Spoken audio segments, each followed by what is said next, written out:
'Tis the High Holy Month, don't you know, as well as the last vestiges of the High Holy Week, as this is video number 15 of 17 that I am recording to celebrate St. Patrick's Day and the High Holy Month and the High Holy Week, and also honor the memory of my mom and our family's Irish heritage. Since it's almost St. Patrick's Day here in Buffalo, what that means is parade time, and it is also parade time around the United States and in Ireland, so I thought I'd give you a quick overview of the parades. More than 100 St. Patrick's Day parades are held around the United States, in Boston, in New York, in Savannah. They're some of the largest parades in the nation. What's interesting is that the people in Ireland have observed St. Patrick's Day since the 17th century.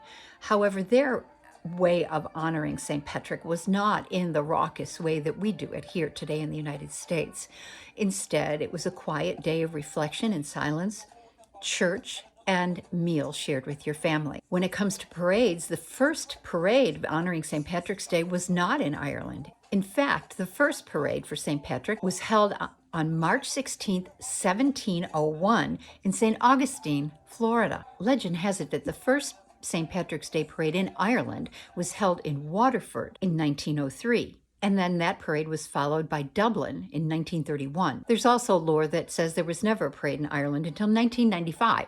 So who knows? The history is a bit sketchy. Here in America, however, parades have come to be a real tradition across our nation.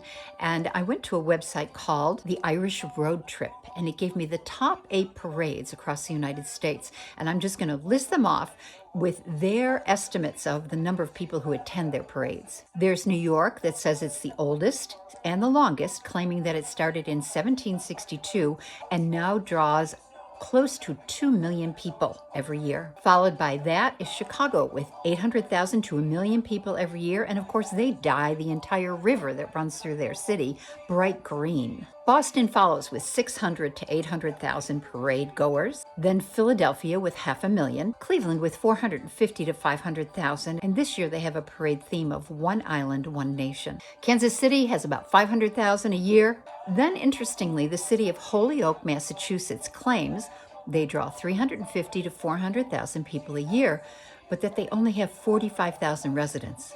Go figure that one. Next is Pittsburgh with 300 to 500,000 revelers. Then there's the Quad Cities, an area in Iowa that claim 200,000 attendees. Those were the top 8 on that website, but what they didn't mention, and is a surprise to me, is the Savannah, Georgia parade, which claims to be the largest parade on St. Patrick's Day in the United States. They estimate they get between 300 and 750,000 people every year. Here in Buffalo, we have 2 parades, which we proudly attend and celebrate. The first one will happen tomorrow on Saturday, and it's called a variety of names: the Short Parade, the Valley Parade, or the Neighborhood Parade. It starts at noontime, and it runs about a mile. It starts on Louisiana Street and ends on Seneca Street, and there's a hoolie that follows afterwards. Our second parade is on Sunday, and it's our biggest parade. It starts down at Niagara Square and runs up Delaware Avenue to North Street, and it starts at 2 p.m., and that is our real official St. Patrick's Day parade. So there you go, a little summary of ways that we celebrate the High Holy Day. So if you go to a parade on Saturday or Sunday, I hope you enjoy.